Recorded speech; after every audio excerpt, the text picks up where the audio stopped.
कि वो मैनेज हो जाएंगे। लेकिन जब देश की जनता सवाल पूछ लेगी ना, तो कोई सरकार जनता को मैनेज नहीं कर सकती कि कितने किसको क्या क्या देंगे, किस किस को पटाएंगे। 11 लाख लोगों को मैं खड़ा करना चाहता हूँ सरकार के। सभी भाइयों को नमस्कार, बुजुर्गजनों को मेरा प्रणाम, हाथ जोड़कर दिल से तहे दिल से नमस्कार।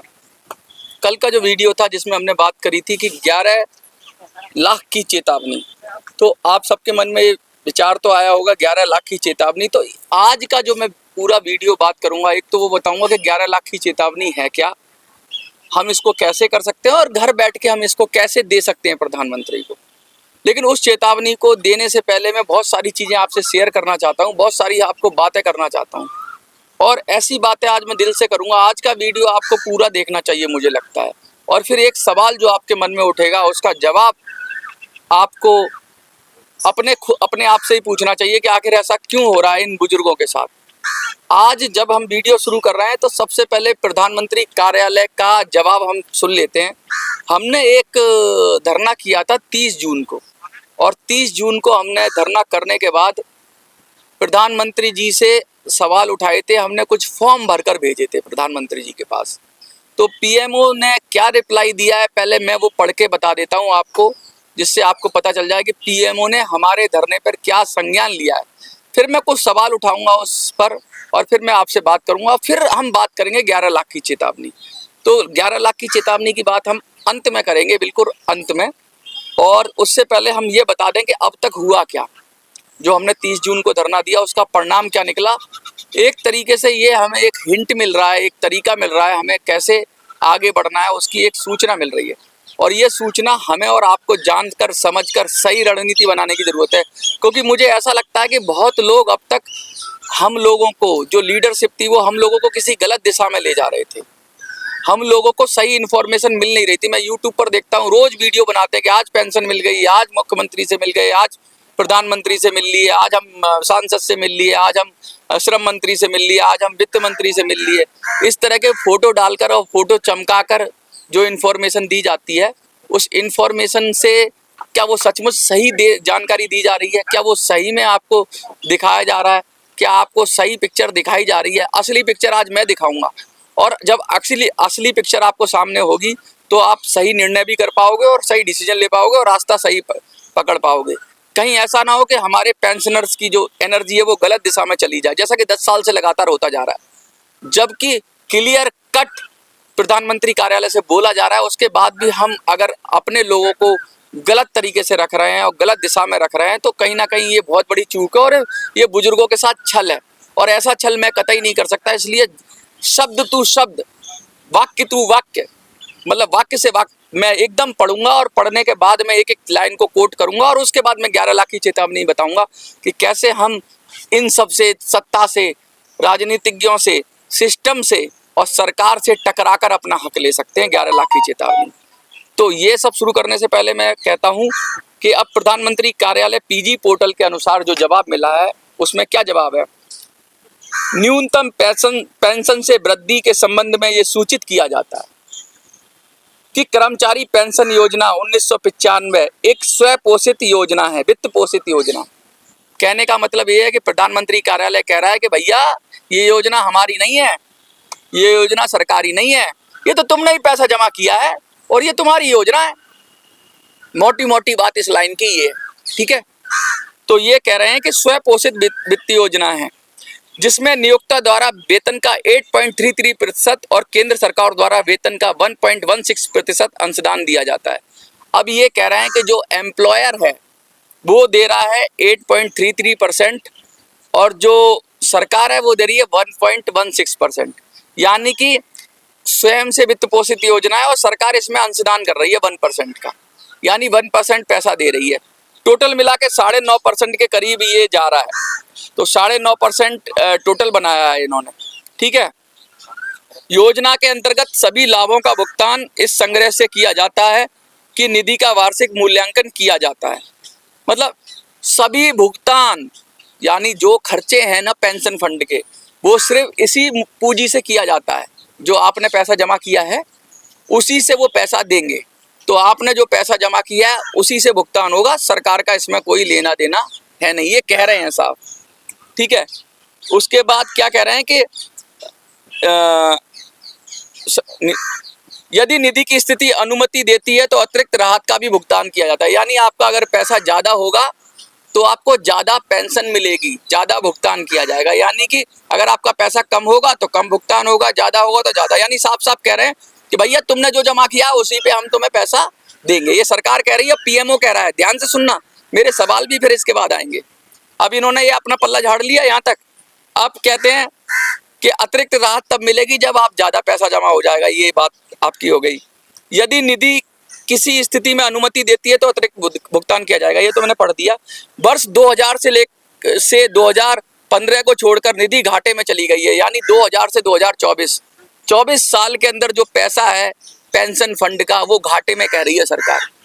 भैया कौन से पेट में चला गया पैसा, सवाल मेरा है।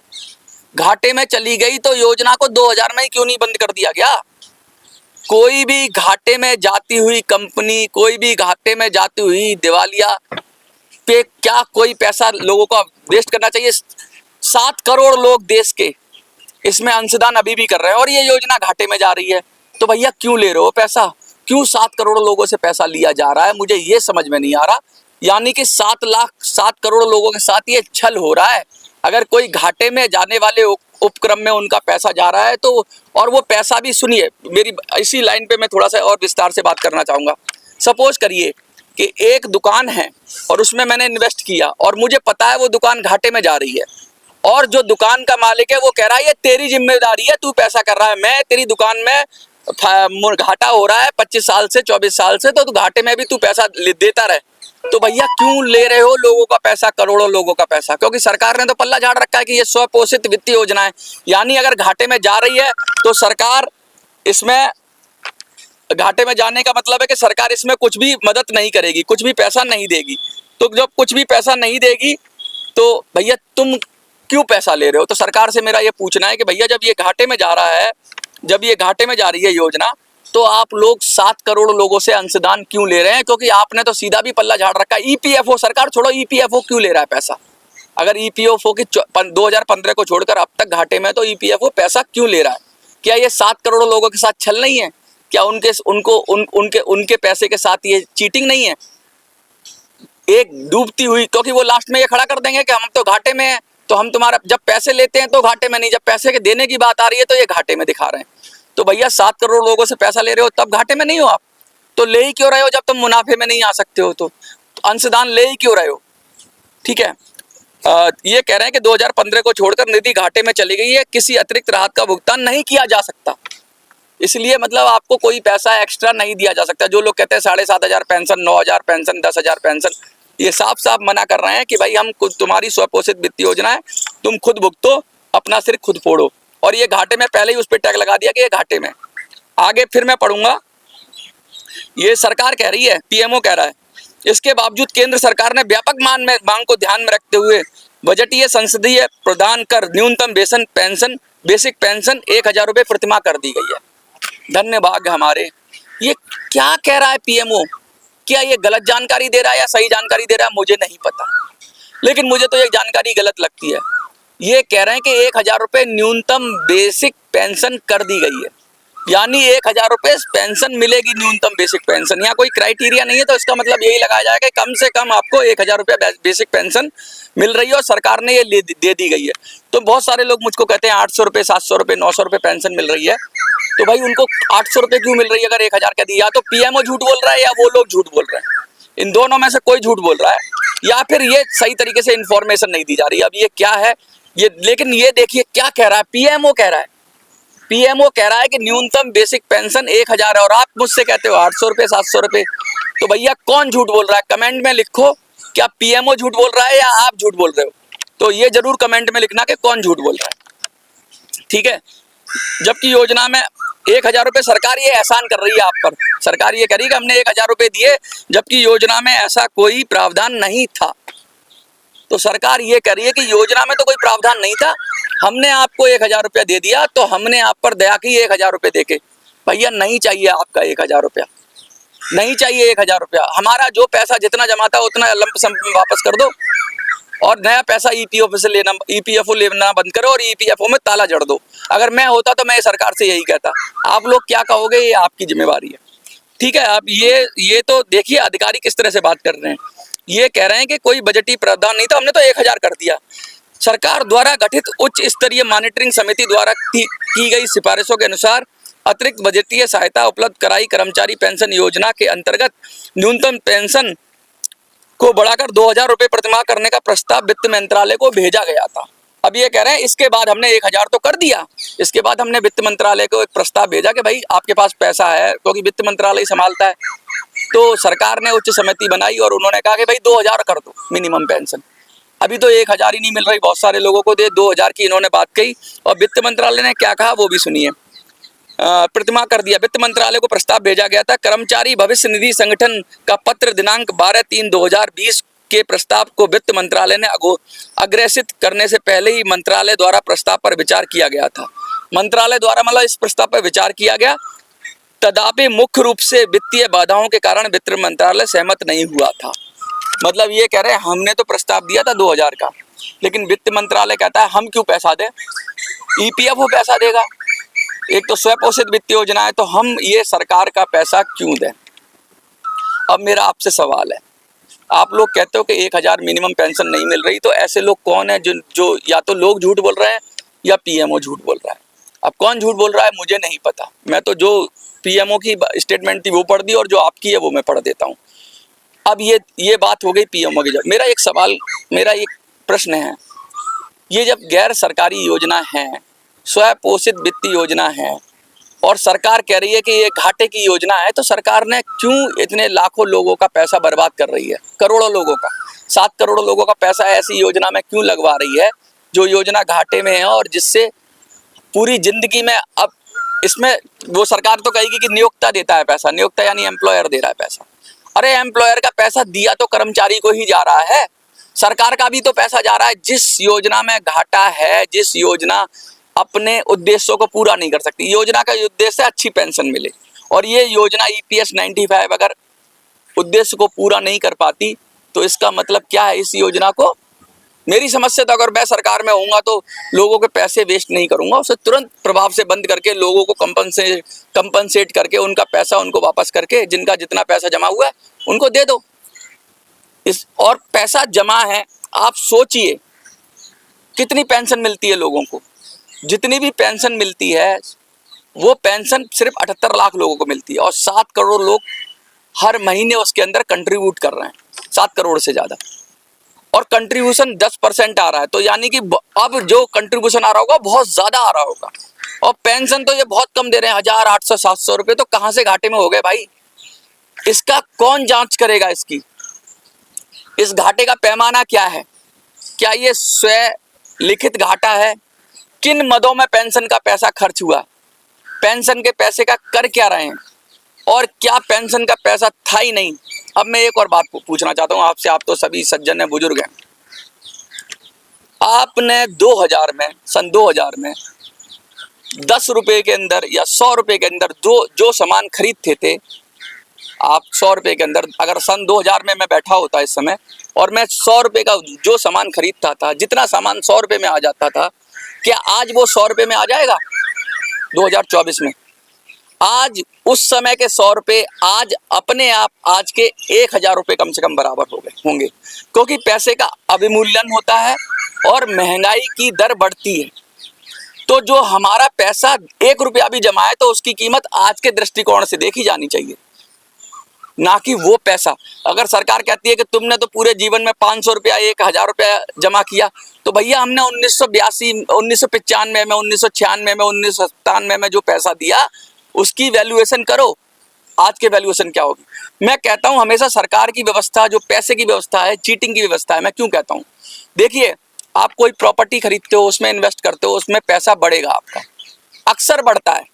सोना खरीदते हो उसमें भी बढ़ता है, कोई दुकान खरीदते हो उसमें भी बढ़ता है, किसी भी चीज़ में आप इन्वेस्ट करते हो जो सस्टेनेबल है उसमें आपका पैसा बढ़ेगा।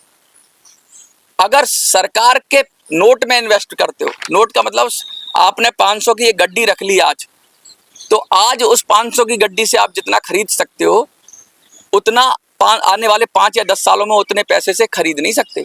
500 की कीमत, यानी आपके जो नोट की कीमत है सरकार अपने आप ही कम करती चली जाती है, जो महंगाई के मायने में, अभिमूल्यन के मामले में, किसी भी मामले में। यानी आपने जो पैसा उस समय जो ताकत थी पैसे की, वो अब ताकत नहीं है, तो इसकी भरपाई कौन करेगा? पैसा तो सरकार के पास है, इसीलिए सरकार उस पर इंटरेस्ट देती है। लेकिन अगर इंटरेस्ट से भी ज्यादा महंगाई हो जाएगी तो क्या होगा? तो मेरा तो कहना ये है कि जब ये घाटे का ही सौदा है कि आपके पैसे का ब्याज तो छोड़िए, आपका पैसा ही उतनी वैल्यू नहीं मिल पा रही है जितनी वैल्यू 2000 में जमा करके थी, तो ये पेंशन की योजना का करेंगे क्या हम? इस ईपीएफओ का करेंगे क्या? इसका क्या हम अचार डालेंगे? ये तो पूरी तरह से फेल्ड व्यवस्था है, ये तो पूरी तरह से चीटिंग की व्यवस्था है। अच्छा, सरकार क्या करती है? सरकार देखो यहाँ तो ईपीएफओ पे तो पल्ला झाड़ रही है या स्वतः पोषित योजना कह रही है, लेकिन सरकार अपने कर्मचारियों के साथ ऐसा नहीं करती। सरकार अपने कर्मचारियों के साथ चीटिंग नहीं, अपने कर्मचारी मैं कह रहा हूँ जो सरकारी नौकर होते हैं, उनको डीए भी देगी, उनको हर 5 साल में उनको कुछ सिफारिशें भी आ जाएंगी, उनका वेतन भी महंगाई के अनुसार बढ़ेगा, उनको शायद महंगाई भत्ता जो आप बोलते हो वो सब चीजें, इंक्रीमेंट भी मिलेगा उनकी पेंशन में। तो उनकी पेंशन तो तुम 20,000 देने को तैयार हो सरकारी नौकरों की, और यहाँ पर 800 रुपये कहते हो और ये कहते हो कि स्वपोषित योजना है। तो ये भैया देश में दोहरी व्यवस्था क्यों है? इसी तरह नेता अपनी पेंशन तो 4 गुनी ले लें, 4 पेंशन ले लें, 6 पेंशन ले लें, मोटा मोटा नेता खा जाएं, बाकी उनके डीएम सीएम ये अधिकारी खा जाएं, और जो बचे तो उनके एम्प्लॉय खा जाएं। यहाँ तक कि चपरासी की भी तनख्वाह, सरकारी चपरासी हो गया तो वो भी 20,000 25,000 पेंशन ड्रॉ कर रहा है। और आप लोग अधिकारी, आप लोग बड़े बड़े इंजीनियर, बड़े बड़े मतलब पदों से रिटायर होने वाले लोग हो आप लोग, और आपको क्या दे रहे हैं? 1000 रुपये, 1200 रुपये, 1500 रुपये, 2000 रुपये। तो ये की व्यवस्था क्या है? ये व्यवस्था सीधी सीधी कह रही है कि सरकार पर भरोसा मत करो, सरकार की किसी योजना पर भरोसा मत करो। सरकार 1% डाल रही है जो अंशदान अपना, 1 पॉइंट कितना है जो सरकार कह रही है कि हम तो तुमको दे रहे हैं, हम तो तुमको 1.16% अंशदान दे रहे हैं। भैया तुम्हारा अंशदान नहीं चाहिए, ऐसा अंशदान नहीं चाहिए। सरकार का पैसा क्या मिला? नियोक्ता के पैसा से हमारा पेंशन भी डूब गई, हमारी पेंशन भी डूब गई। तो ये हो रहा है देश के अंदर, और इसको हम कहते हैं संस्थागत तरीके से, ये अनियमितता नहीं कहूंगा मैं ऐसे, संस्था अगर अनियमितता होती तो मैं मान लेता कि ईपीओ की गड़बड़ी है। इसके अंदर सीधी सीधी तरीके से, संगठित तरीके से, सिस्टमैटिक तरीके से लोगों को बेवकूफ बनाना है और लोगों के पैसे को हड़प कर जाना है ईपीएफओ के माध्यम से। और जब एक चीज घाटे में है, पैसे का, भाई पैसे का मैनेजमेंट आप कर रहे हो, पैसे का सब कुछ कर रहे हो, लेने की बारी आती है तब तो तुम बराबर लेने को तैयार रहते हो। पैसा 7 करोड़ 8 करोड़ लोगों से ले रहे हो, देने की बारी आती है तो तुम कह देते हो घाटे में, तो भैया लेना ही बंद करो। अच्छा, अब मैं सबसे पहले तो ये तो बहुत सारी बात हो गई, क्योंकि और भी मेरे बात करने की बहुत सारी मेरे को करने की बात आती है, क्योंकि मैं बड़े दिल से बोलता हूँ, बात करता हूँ। तो मोटी मोटी बात तो ये आ रही है कि सरकार की नीयत में खोट है, सरकार की नीयत में खोट है। ये एक सरकार की बात नहीं कर रहा मैं, मोदी सरकार की बात नहीं कर रहा। कुछ लोग मोदी को विरोधी कहेंगे। ये ईपीएफओ अभी से नहीं चल रहा है, 1995 से चल रहा है, और ईपीएफओ तो पहले से होगा, 1995 से योजना चल रही है। तो ये योजना ही बनाई गई थी कि कैसे आपके पैसे से, आपसे पैसा जमा कराया जाए और उसको किस तरीके से उसका बंदरबाट हो। मुझे तो ऐसा लगता है साफ साफ, जब ये 2000 से घाटे में ही चल रही है योजना, सन 2000 से, तो ऐसी योजना के अंदर क्यों लोगों का पैसा लगवाया जा रहा है? घाटे की कंपनी में कोई पैसा नहीं लगाता। यहाँ तक कि शेयर मार्केट में भी जिसके शेयर ऊपर चढ़ते हैं उसी पर लोग पैसा लगाने की सोचते हैं, जो डूबता है वो और ही डूबता चला जाता है। और सरकार जब हाथ ही खड़े कर रही है कि ये स्वयं वित्त पोषित योजना है, तो क्यों सरकार या ये ईपीएफओ लगातार पैसा लिया जा रहा है? और ऐसे ईपीएफओ को क्यों जोड़ा गया है और क्या लाइसेंस मिला है लोगों को लूटने का? क्या इसको, ये बहुत संगीन विषय है। अब आते हैं 11 लाख की चेतावनी। सबसे पहले तो मैं आपको कहूंगा कि 11 लाख कोई रुपया नहीं है, 11 लाख कोई पैसा नहीं है। 11 लाख की चेतावनी से पहले मैं ये कहना चाहूंगा कि देखिए, एक और बात मैं कहना चाहूंगा, बहुत सारी आज बात करने का मन है मेरा आपसे, और मैं कहना देखिए, कम से कम 2000 लोगों ने कमेंट में यस किया है और 30 से 40 हजार लोगों ने देखा है। व्हाट्सएप पे मिला के, अलग अलग चैनलों पे मिलाकर 2000 के करीब मेरे पास यस आए हैं। तो मुझे 2000 लोगों ने, तो ये प्रथम दृष्टया तो ऐसा लगता है कि 50,000 लोग देख रहे हैं वीडियो को और 2000 लोगों को ही पेंशन चाहिए। तो भैया ये आपकी प्रॉब्लम है कि भाई 2000 लोगों को पेंशन चाहिए तो फिर छोड़ दो, फिर नहीं मिलेगी। जब तक कि 78 लाख लोगों को के 78 लाख लोग तैयार नहीं होंगे, एक बात पे सहमत नहीं होंगे, नहीं मिलेगी। आपने 50,000 लोगों ने देखा और उसको देखने के बाद 2,000 लोग ही कमेंट में आए, तो फिर मैंने कहा ऐसा तो हो नहीं सकता यार कि कोई अगर वीडियो देखे और उसको अच्छा ना लगे, उसको पसंद ना आए, कमेंट क्यों नहीं कर रहा है। फिर मुझे असली वजह पता चली कि कमेंट क्यों नहीं हो रहे हैं। अब मैं वो उस वजह से आपका शेयर करना चाहता हूँ।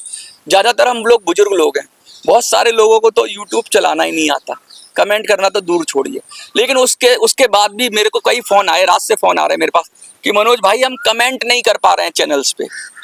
तो भैया मैं बता दूं, कमेंट करने का अधिकार तब मिलता है आपको किसी भी चैनल पे जब यूट्यूब पे आप लॉगिन करते हो अपनी किसी आईडी से, अपनी किसी मेल से। अक्सर क्या होता है यूट्यूब पे दो तरीके से आप वीडियो देख सकते हो। एक तो नॉर्मल बिगर लॉगिन किए हुए वीडियो देख सकते हो, तो वीडियो तो देख लोगे आप, लेकिन आप उस पर कमेंट नहीं कर पाओगे। अगर वीडियो पे कमेंट करना है तो आपको लॉगिन करना पड़ेगा यूट्यूब के अंदर अपनी मेल आईडी से। तो मैं सभी लोगों से अनुरोध करता हूं, अपने बच्चों से बोल के अपने मोबाइल के अंदर लॉगिन करा लें किसी मेल आईडी से, वो कोई भी मेल आईडी हो, उससे यूट्यूब पे लॉगिन करा लें, जिससे आप अपना कम से कम अपनी वोट तो कर पाएं। जैसे यस करना एक वोट है, तो आप वोट ही नहीं कर पा रहे हो सिर्फ अशिक्षा की वजह से। मुझे ऐसा लगता है कि ये कम से कम अगर 50,000 लोगों ने देखी तो कम से कम 40-50 हज़ार कमेंट आते, लेकिन 40-50 हज़ार कमेंट नहीं आ रहे हैं। इसका मतलब है लोग अशिक्षित हैं, उनको ये भी नहीं पता कि यूट्यूब देखना कैसे है। तो आज मैं फिर आपसे इस वीडियो के माध्यम से कह रहा हूँ कि यूट्यूब में लॉगिन कर लें, उसके बाद आप देखेंगे आपको कमेंट करने का राइट मिलेगा। क्योंकि गेस्ट जो होते हैं यूट्यूब पर, जो सिर्फ वीडियो देख सकते हैं, उन्हें कमेंट करने का अधिकार नहीं होता है। तो आप जो यूट्यूब में मेल आईडी से लॉगिन करिए, चाहे अपने बच्चे की से, चाहे किसी की मेल आईडी से। फ़ोन तो बिगर मेल आईडी के चलता ही नहीं है, तो उसी मेल आईडी से यूट्यूब भी चलाइए, कहने का मतलब ये है। और उसको फिर यूट्यूब से वीडियो देखिए, फिर आप कमेंट करिए, तो बहुत ही आप कमेंट कर पाओगे। तो मुझे ये लगा कि ये कम कमेंट आने की वजह ये है, तो मैंने ये वजह आपसे शेयर कर दी। अब आपको हम करते हैं 11 लाख की योजना के बारे में। देखिए बहुत बात करनी है और मैं तो घंटों घंटों बात करना चाहता हूँ आपसे। ये प्रधानमंत्री जी के कार्यालय से जो जवाब आया है, इससे कम से कम जो लोग रोज वीडियो बना रहे हैं यूट्यूब पर कि मिल गई पेंशन, बढ़ जाएगी पेंशन, मंत्रालय में हो गई बात, दे दिया प्रस्ताव, करेंगे अनशन, इन सब लोगों से आपको सवाल पूछना पड़ेगा कि 10 साल से क्यों नहीं ये जानकारी दे रहे थे। ये जानकारी पब्लिक डोमेन में भी उपलब्ध है, लेकिन अब ये लिखित रूप से प्रधानमंत्री कार्यालय से मेरे पास आई है, तो मैं इसे ऑफिशियल मानता हूँ। यानी सीधा सीधा उन्होंने पल्ला झाड़ दिया है पीएम ने अपना पल्ला झाड़ दिया और ये कह दिया है कि वित्त मंत्रालय ने पल्ला झाड़ दिया है। तो अब हमें क्या करना है? हमें इनको सबक सिखाना है। सबसे पहले तो एक झूठ, मुझे लगता है ये झूठ है या सच है, ये तो आप लोग तय करोगे। तो इसके लिए 11 लाख की चेतावनी का मतलब क्या है? 11 लाख की चेतावनी का मतलब मैं चाहता था कि अभी एक मनोज सुराजी ने एक कंप्लेंट दी, तो उसको जवाब दिया प्रधानमंत्री ने, कार्यालय ने। मैं चाहता हूं 11 लाख लोग अलग अलग जगह से, अलग अलग शहर से, अलग अलग गांव से यही सवाल प्रधानमंत्री से पूछेंगे। अब पूछने का तरीका क्या है? एक आदमी को जवाब देगा पीएमओ, मनोज को दे दिया, एक संस्था को जवाब देगा, लेकिन अब आपको क्या करना है? 11 लाख लोगों को तैयार करना है जो अपना सवाल कहेंगे। तो उनके लिए दो कैटेगरी, कल मैं और इस वीडियो में विस्तार से कहूंगा कि आपको पूछना कैसे, लेकिन मैं थोड़ा थोड़ा और बता देता हूं आज वीडियो के माध्यम से कि 11 लाख की चेतावनी है क्या। हमको रजिस्टर्ड डाक के द्वारा, स्पीड पोस्ट या रजिस्ट्री के द्वारा प्रधानमंत्री कार्यालय दिल्ली को एक पत्र भेजना है। वो पत्र मैं भेजूंगा आपको, मैंने कहा था ना मेरा एक नंबर है, उस नंबर पे जिसके भी नंबर सेव होंगे मैं उनको वो पत्र या उनको वो फॉर्म भेजूंगा। जो फॉर्म पहले आया था इसमें थोड़ा सा सुधार है, वो फॉर्म मैं आपको भेजूंगा। आपका काम है ये फॉर्म उनको पहुंचा देना, जो लोग भी EPS 95 से जुड़े हुए हैं। ये फॉर्म उनको भरना है और मुझे नहीं भेजना, ये फॉर्म भेजना है पीएमओ को। और सवाल उसमें मैं लिख के दूंगा आपको, क्या पूछना है पीएमओ से सवाल। सबसे पहले तो एक सवाल पूछना है आपको, अपनी जो पेंशन की स्लिप है जिसमें आपको पैसा मिलता है पेंशन का। सबसे पहला काम तो उन लोगों से मैं बात करना चाहता हूँ जिनको 1,000 रुपये से कम पेंशन मिलती है। तो हमारा जो पत्र आएगा उसमें हम यही सवाल पूछेंगे पीएमओ से कि आप कह रहे हो 1,000 मिलती है और हमें मिल रही है 800, तो या तो आप झूठ बोल रहे हो, या बैंक झूठ बोल रहा है, या EPFO झूठ बोल रहा है। ये हमारा सबूत है और हम पीएमओ से ये सवाल पूछने वाले हैं कि मेरी पेंशन 1,000 रुपये से कम क्यों? जब न्यूनतम पेंशन आपने 1,000 कर दी तो मेरी 1000 से कम क्यों? तो एक तो फॉर्म ये वाला होगा, ये फॉर्म मैं आपको व्हाट्सएप पे भेजूंगा, नंबर वही है मेरा 8375009595। मैंने आपको कहा था इस नंबर पे कॉल करने से बेहतर है इस नंबर को पहले तो सेव करिए और हाय लिख दीजिए, क्योंकि कॉल मैं बहुत लोगों के नहीं उठा पाता, हजारों लोग मुझे कॉल कर रहे हैं। तो इस पे सिर्फ हाय लिख दीजिए, आपके पास फॉर्म पहुंच जाएगा। और आपकी जिम्मेवारी है जिसके पास फॉर्म ना हो वो फॉर्म पहुंचा दे व्हाट्सएप के जरिए, पूरे देश में ये फॉर्म पहुंचा दें। अब मैंने 11 लाख क्यों कहा? हमें कम से कम 11 लाख लोगों के फॉर्म, 11 लाख लोगों के फॉर्म हमें प्रधानमंत्री कार्यालय से पहुंचाने, यानी 11 लाख कंप्लेंट दर्ज होंगी प्रधानमंत्री कार्यालय में। 78 लाख लोग हैं, मैंने 11 लाख का टारगेट रखा है। 78 लाख लोग हैं, मैं तो कहता हूँ 7-8 करोड़ लोग हैं, वो भी पूछें जो ईपीएफओ में जमा कर रहे हैं, वो भी भेज सकते हैं। और इसमें एक नाम था कि पेंशन का जो नंबर होता है उसे भी ऐड कर दो, वो भी कॉलम हमने ऐड कर दिया। तो सबसे बड़ी जिम्मेवारी आपकी है कि आप ये पीएमओ को, रजिस्ट्री में कितने पैसे लगेंगे? 10-20 रुपए लगेंगे, कहीं दूर पे होगा तो 25-30 रुपए, 30 रुपए का खर्चा है। आपको पीएमओ जवाब जरूर देगा, आप ही का मोबाइल नंबर पे आपको, जैसे मुझे जवाब दिया था धरना लगाने के बाद, ऐसे 11 लाख लोगों को जवाब देगा। और फिर उन जवाबों को इकट्ठा करके फिर हम जनता के बीच जाएंगे। अगर पीएमओ ने फिर से बोला कि मैं 1000 दे रहा हूं, तो भैया हाँ, आप अपनी पेंशन स्लिप जरूर लगाइए या बैंक का स्टेटमेंट जहां आपकी पेंशन आ रही है उस जवाब के साथ। जवाब मैं बताऊंगा कैसे बनाना है, आपको नहीं बनाना, सब कुछ मैं बना के दूंगा। इस नंबर पे भेजूंगा 8375009595। एक महीने के अंदर, अगले 1 महीने के अंदर हमें ये काम करना है। हमें 1 लाख लोगों को मिलकर 11 लाख लोगों को मिलकर देश को, पीएमओ को चेतावनी देनी है। चेतावनी का मतलब सीधा सीधा कहना, या तो तुम झूठ बोल रहे हो, देश की जनता झूठ बोल रही है, या तो देश की जनता झूठ बोल रही है या सरकार झूठ बोल रही है। और दूध का दूध और पानी का पानी हो जाएगा। हाथ कंगन को आरसी क्या, पढ़े लिखों को फारसी क्या होगा, सामने आ जाएगा कि कितनी पेंशन आपने कही और कितनी मिल रही है। तो ये है 11 लाख की चेतावनी। इसका एग्जीक्यूशन कैसे करेंगे, इसको कैसे भेजेंगे लोगों के पास, कैसे आपको करना है, नंबर के जरिए मैं कल कम्युनिकेट करूंगा। और कल की जो प्रॉपर जो वीडियो होगी उसमें प्रॉपर ये 11 लाख की चेतावनी में आपको कैसे रोल अदा करना है, कैसे प्रधानमंत्री सवाल पूछने हैं। 2 कैटेगरी है बेसिकली, एक तो जिनको 1000 से कम पेंशन मिल रही है वो, और एक जिनको कम मिल रही है लेकिन 1000 से ज्यादा मिल रही है। तो हम 2 हिस्सों में लोग बट जाएंगे, 2 फॉर्म में कोशिश करूंगा या एक ही फॉर्म में समेटने की कोशिश करूंगा। लेकिन सवाल वही होगा कि अगर पीएमओ कह रहा है कि 1000 मिनिमम पेंशन है तो 1000 से कम क्यों मिल रही है, पहला सवाल तो यही होगा। और उसका जवाब देखते हैं पीएमओ क्या देता है। जब सबूत के साथ हम पेश करेंगे, भैया तुम कह रहे हो 1000 मिल रही है और हमें मिल रही है 800, तो ये कहाँ गई मेरी पेंशन, जमीन खा गई कि आसमान निकल गया। तो ये बात हमें करनी है। अब सरकार से आर पार की लड़ाई हमें लड़नी है और किसी भी झूठे संगठन के बहकावे में मत आइए। बहुत सारे संगठन अपनी रोटी सेक रहे हैं, आपसे पैसे लेते हैं, आपको झूठी दिलासा देते हैं। कभी किसी मिनिस्टर की गोद में बैठते हैं, कभी किसी मिनिस्टर की गोद में बैठते हैं, कभी इस पेड़ पे उछलते बंदर की तरह, कभी दूसरे पेड़ पे उछलते बंदर की तरह। अरे भाई साफ साफ क्यों नहीं कह रहे हो, साफ साफ क्यों नहीं कह रहे हो, क्यों सरकार की गोद में खेल रहे हो? सरकार से सवाल पूछना पड़ेगा यार।